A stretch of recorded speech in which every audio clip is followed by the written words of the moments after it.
কি ধাঁধা দেবো, দেখো তুই কোন জিনিস কাটলে বড় হয়? জিনিস থাকলে বড় হয়?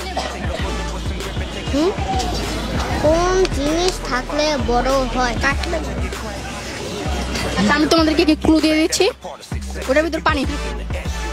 পানি। বলছি যে আমাদের বলো কি কাটলে বড়? আপনি আনসার বলতে